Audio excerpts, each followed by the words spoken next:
right. And we are live. Welcome, everyone. It's been a while. I'm Wyatt, co-founder and CEO of Female Founder Collective.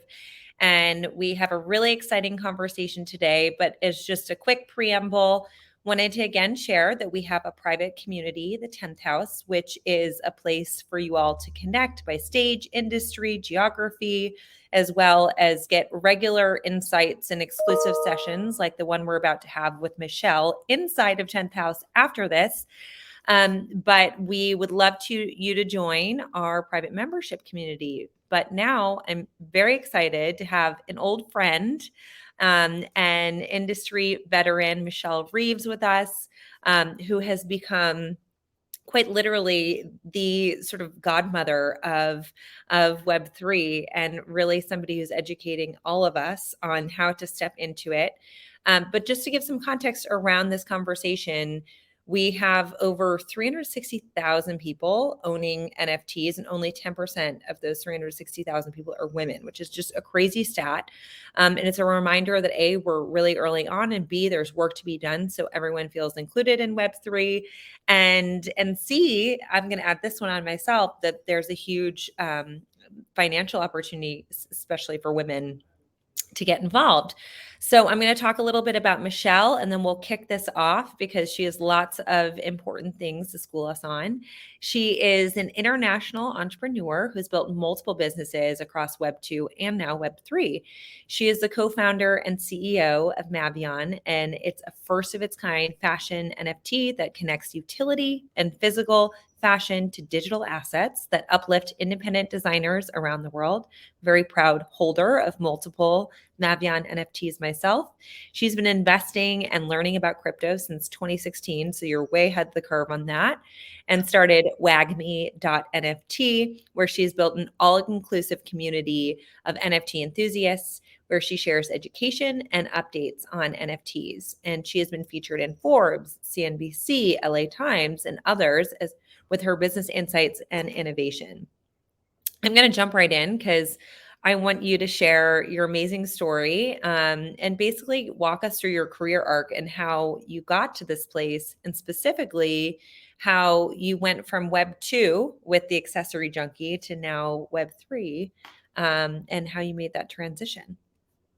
Sounds good. Well, Ali, it's great to see you, and thank you for hosting this. I am very passionate about not only Web3, but providing an open circle so that everyone can come in and thrive. And it's truly anyone. It's just a matter of figuring out how NFTs and Web3 can work best for you.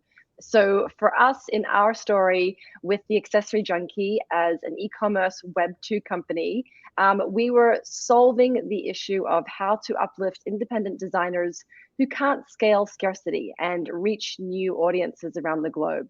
When you've got these talented designers around the world making small quantities of beautiful fashion accessories like this necklace, they're really prohibited by expanding because of things like currency exchange, language barriers, and of course, good old-fashioned marketing. In Web 2, you need big marketing budgets to cut through and connect to audiences. But in Web 3, you don't. So we like to think of our MAVION NFTs as solving problems that Web 2 couldn't. So with our MAVION NFTs, we have each of these NFTs featuring physical products in the artwork. And now as holders like yourself, you'll get the actual piece, which is a fantastic real world benefit.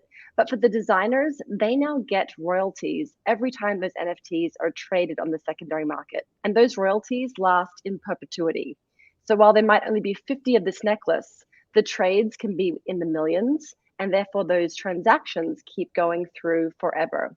But more than that, imagine now this necklace is a gaming asset, and it's a skin, and we can sell millions of those digital assets. We're not restricted by physical manufacturing. And again, those royalties from every digital asset sold are going to those independent designers. And our hope and our goal is that those designers can turn their passion and hobbies into their actual livelihoods.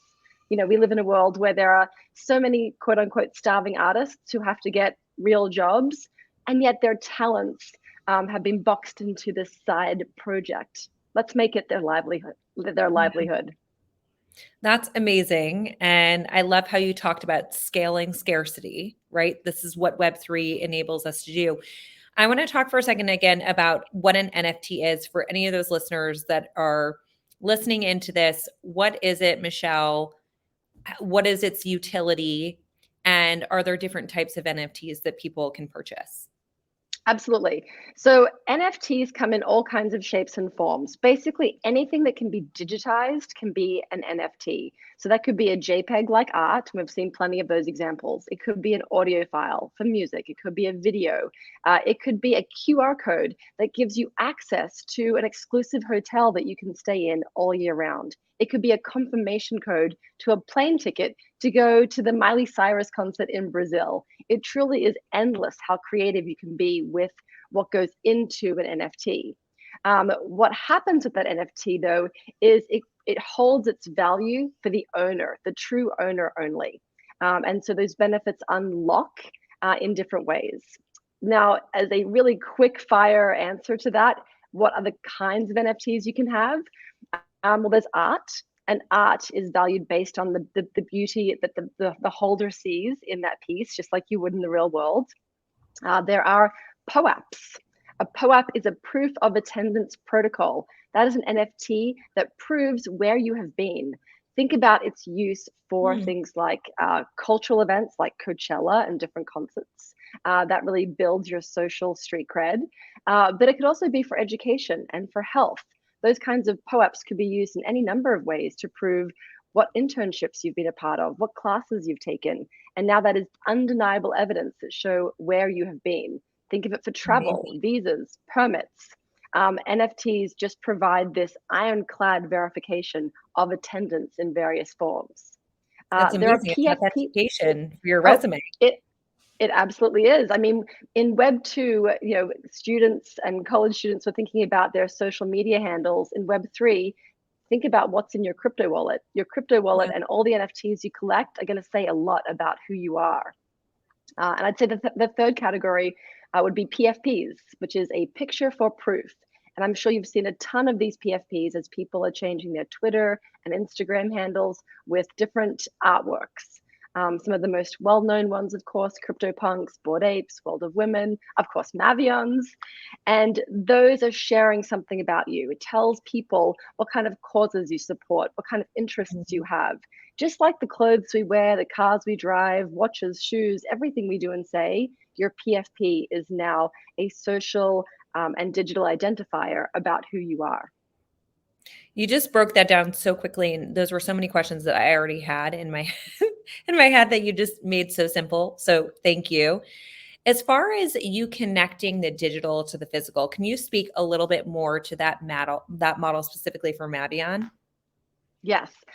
So for us, it's really important to bridge these two worlds. We want to create NFTs that transform real world lives. So for our designers, this collection of 5,000 NFTs that we are currently minting feature 16 different designers from 9 different countries. Wow. They would never know each other. They would never come together. Their pieces wouldn't organically find their way into a collection together ever. One of I think the most extraordinary statistics is that for any one of these independent designers to find a new consumer online in their own efforts using various online marketplaces, there's a 0.0000004% chance that an independent designer outside the US would be able to find a new US customer.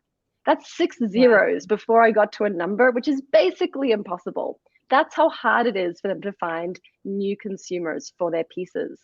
So for us, these NFTs feature things like this necklace in the artwork. If you hold that piece, you'll receive this physical piece, and now in your real world, you can enjoy that and wear that. And our designers love that they're still making the physical piece of their art. But as we continued through our roadmap, this necklace will appear in gaming collaborations and AR filters. Oh, cool. And now it's a huge audience that has access to see this, not just the people I pass on the street today, but people that I interact with online through Zoom, through events like this, through the metaverse, as those events really take off. And also through those skins that we know are just But you're basically bleeding wearing the all of our physical, wallets dry. right? Like I'm, you have the I'm necklace on right now. I currently am wearing the physical, but give me about 3 months and this will now be a virtual AR piece that I'll be How wearing. And I can just cool. sit here and flick it and change it and have earrings and then put some rings on. So let's talk about that for a second, because I think a lot of people are scratching their heads going, why on earth would somebody want to buy something they can't actually wear the physical? Why do you need a digital piece? Can you talk a little bit about that behavior and the reason people are purchasing these things and what we might see in the future? Absolutely. We're going through a huge cultural shift of how we live our lives. And it is just like 1999, as people sat here and said, I will never want to not go into a bank and hand over my money to a bank teller. Yeah. The idea of online banking sounded so scary to so many people. And now, of course, the idea of having to hand over physical cash in a bank, that sounds terrible to everyone. I think look no further than our children, honestly. My 9-year-old son and I were walking through our city here, and he saw, oh, here's my daughter, and saw at the Balenciaga store. And I thought it was extraordinary when he said, Mom, can we go into Balenciaga? And he knew how to pronounce it. But we went in and he asked them for their Fortnite t-shirts. And they laid out all these Fortnite t-shirts, and these were $600 t-shirts that he was trying on. And I thought, my goodness, how am I explaining to him that as a 9-year-old, you are not getting a Yeah. $600 Fortnite Balenciaga t-shirt? I didn't need to explain it to him, as it turns out, because as he asked them, does the skin come with this t-shirt? And they said, oh no, this is just the shirt. He replied back, well, why would I want the t-shirt? I just want the skin. And I realized then this is so native to this generation right here. The value is in the digital, not actually the physical piece. Wow. Unbelievable and scary at the same time. It is. Look, I mean, look at us here. We are conducting, I'd say, 90% of all of our business interactions online. 3 years Yeah. ago, we would have said no way. VCs would never have funded companies without having that, you know, face to face, can I have a beer with you check? I mean, I used to hear that constantly. I want to see if I can sit in a room and have a cocktail with you, Michelle. So come meet with us. That's totally irrelevant today. And so I think as we really transition all of our lives digitally, these kinds of social meetings, fashion week, birthday parties, Yeah. weddings are all happening in the metaverse. We need virtual fashion for that too. Yeah. Oh, how you doing, little one? It's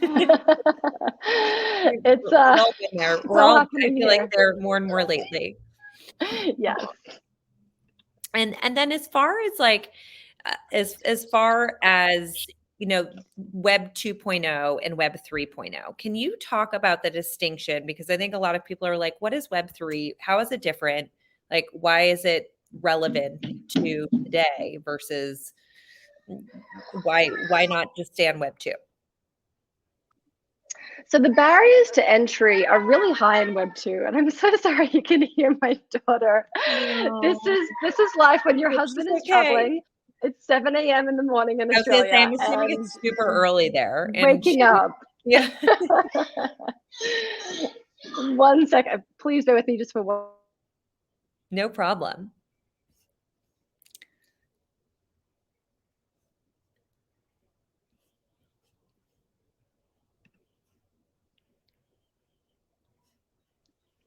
Okay, so this I think is the most important part of the discussion.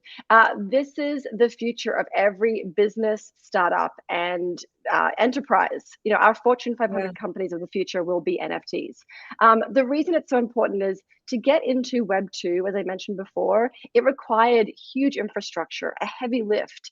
It mattered what your background was because we were set up that way to assess, judge, and onboard our teams, our ideas, and vet businesses based on a certain kind of criteria. In Web3, the barriers to entry are very low. It doesn't matter what your background is. What can you contribute? Do you have great art? Does your NFT bring together an incredible community of like-minded individuals who can come together and create impact? These cost nothing but your time to build and create something. You don't need big marketing budgets. You don't need huge SEO. The community in Web3 comes together, finds projects. If you show that value, if you connect authentically, you can absolutely soar. I'll call a few examples to light. Long Necky Ladies is an art NFT that was launched in March of last year by a 13-year-old artist named Nyla Hayes. Over $4 million worth of her art has been sold. As a 13-year-old artist in Web2, she would need a gallery, a manager, a website, a marketing budget, and she needed none of those things to thrive and absolutely crush it in Web3, all while going to school. It's amazing. It makes me want to drop everything and like try to become a Web3 artist or something. Yes, absolutely. And I'd say too, I mean, I almost want to set up a stall in, Central Park and say, tell me what your business is. I'll tell you how NFTs will make it better. Another example would be there's a restaurant in New York City. To make a reservation in this restaurant, you have to own an NFT. If you don't, you can't get in. And so now it's up to that restaurant for those NFT owners every time they come in to prove how extraordinary the food is, what an incredible experience they can have.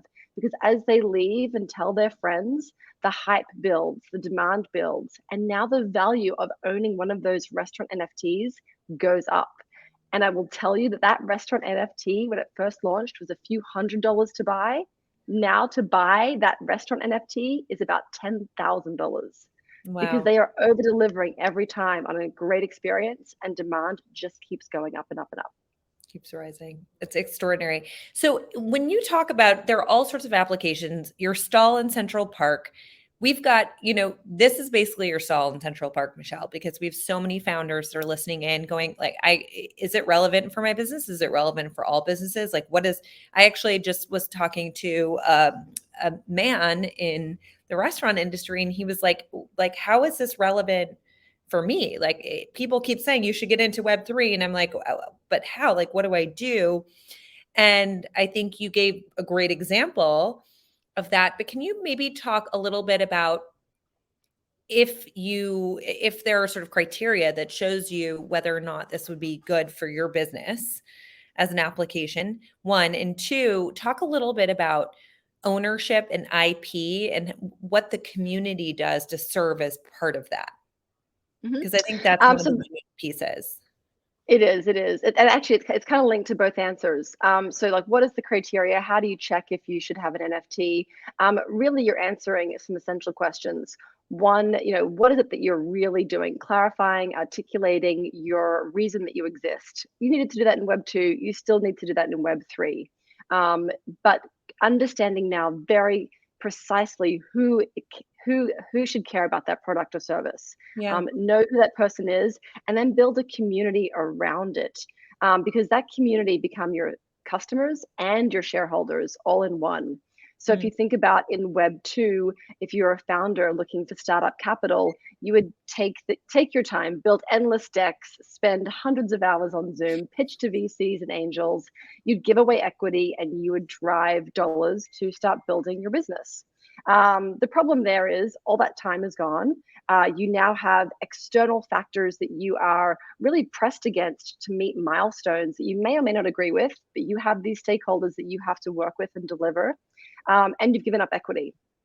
In Web3, when you launch NFTs, you're driving capital for your startup, and you're doing so by creating this network, this community of people who are diehard fans for whatever it is that you do. So whether Yeah. you are baking bread, you're an artist, you have fashion, a restaurant, or you're building something in the metaverse that's AI driven and tech driven, you've got a diehard group of people who say, yes, we love what you're doing, we believe in it, we're buying your NFT, now go build it.